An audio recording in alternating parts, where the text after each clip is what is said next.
Today, once again, I bring you another Beamer car and one of the best looking and the fastest M cars ever in my opinion, the BMW F82 M4. The original one that came out 7 years ago, which replaced the outgoing V8 powered M3. Unlike the new 2021 BMW M4, the car is quicker, and also the performance is fantastic with improved cooling and aerodynamics.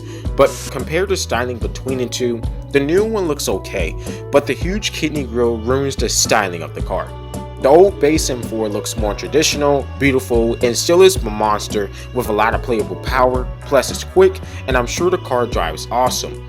There are better M4 trims with even more power like the GTS, the CS, competition package, and limited editions, but the regular base M4 is also still good and fast enough. So, here are fun essential facts about why the 2014 BMW M4 is a great M car. This BMW M4 Coupe and the sedan version F80 M3 was first announced in August 2013, succeeding the previous E92 M3 Coupe and the E90 sedan. This was the beginning of the new M division because BMW changed the name from an M3 to the M4, for the Coupe and the sedan remained the M3.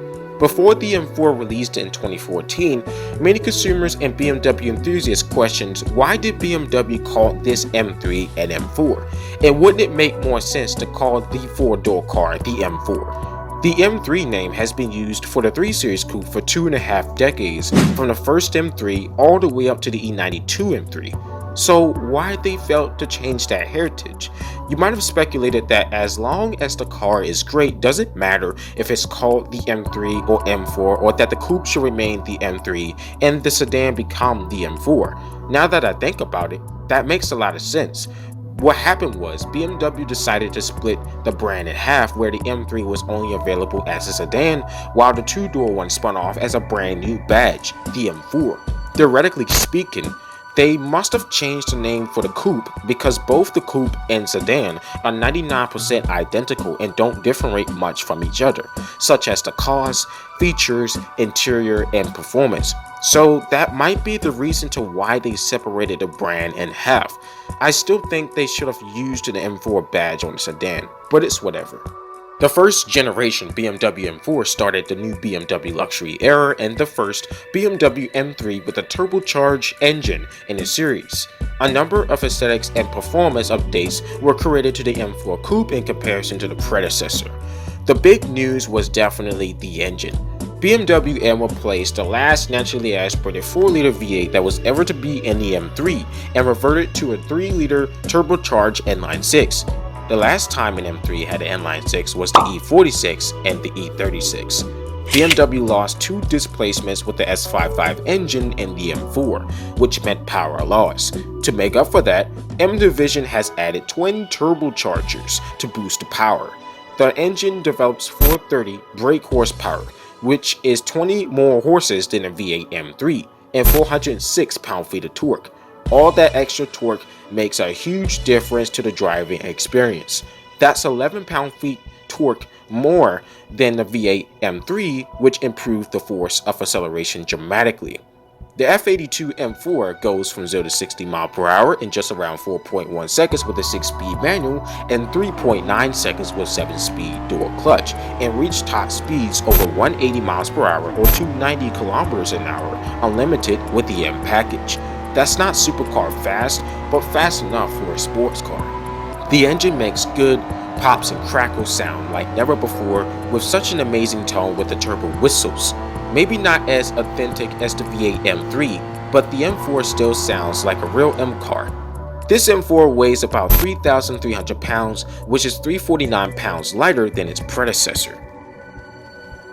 The M4's styling is fantastic and honestly still looks dated as the 2014 model with M performance parts to look spiffy than a base 4 series. I love this is just a simple and subtle design and not too much aggressive lines like, for example, the new M3 and M4. It looks striking and beautiful. The bulge on the hood was evolved from the open air vent that was in the E92 M3 to a single powered dome. The aerodynamic features supply enhanced airflow, sufficient engine cooling, and increased energy efficiency.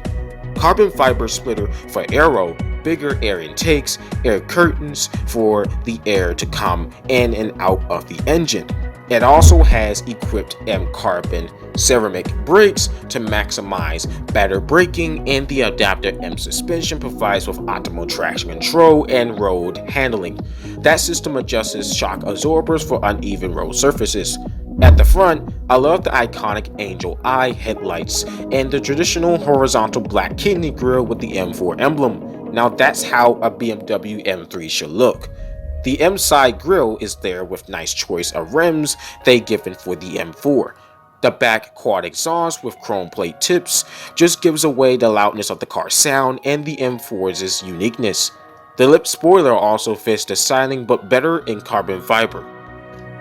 Moving on inside the M4, the first thing you notice is that the interior isn't all that special and just appears as a normal interior with leather bucket seats that support the driver with the F decal. With this M4 being more of a luxury upmarket and daily kind of car, this has a simple mix of luxury and sport features and a dashboard. The top of the dashboard has some interesting features. For example, the gauge clusters with a tiny display are cool to watch and just traditional. And something I didn't know about this steering wheel is that it's adjustable, where you can pull it out towards you and adjust it up and down, which is really cool and important to the driver's liking because some cars don't do that, which more should these days. The wheel also comes with buttons and BMW color stitching for the M package. This version of the M4 has a dual clutch with mounted shifting pedals, which shifts faster than the manual version. The center climate buttons are just regular like you will find from Lexus or any used everyday car, and pretty simple to navigate. And above there is the infotainment system.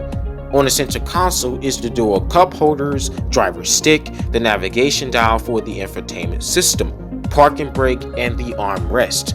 The adaptive suspension enables electronic damper control in 3 modes: Comfort, Sport, and Sport Plus. Changes the driving feel and also the M4's exhaust sound. Overall, the quality and the features of the dashboard is fair with simple techniques for the money and comes with 4 seats. Now to the trunk. The BMW M4 has a trunk capacity with the rear seats up around 13 cubic feet of cargo, and with the rear seats folded down, it extends to 17.7 cubic feet, which is very practical for enough large items in a German sports bargain. Now the real question is the old M4 better than the new M4? In terms of style, for sure. When this BMW M4 came out back in 2014, the given starting price was $64,200 in the US. Now, as the car is widely regarded as an awesome car, both in terms of performance and aesthetics, the M4 cost now is roughly the same or less and cheaper than the new G82 M4. And the good thing is that you can refuse to pay a little too much just for the performance and the styling for a sports car like the new M4.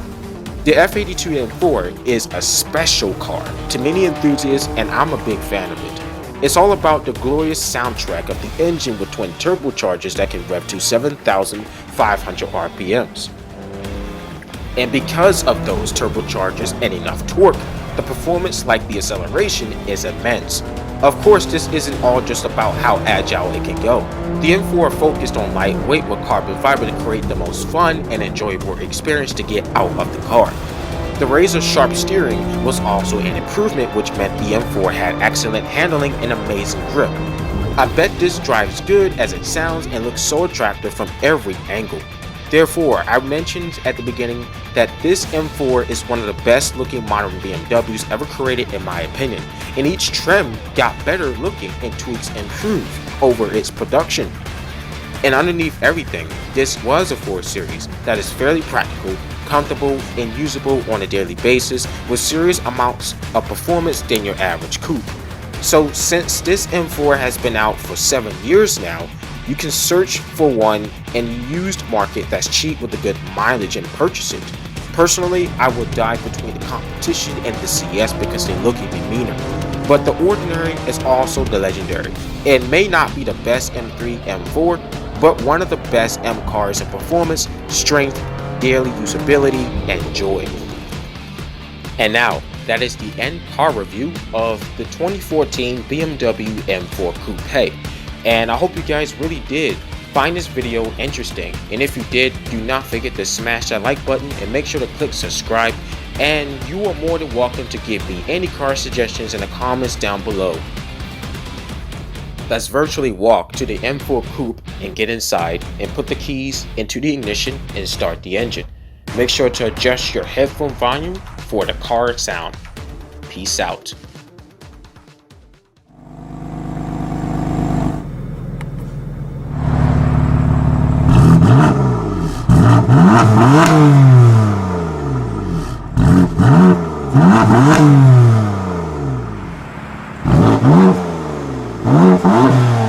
Mm-hmm.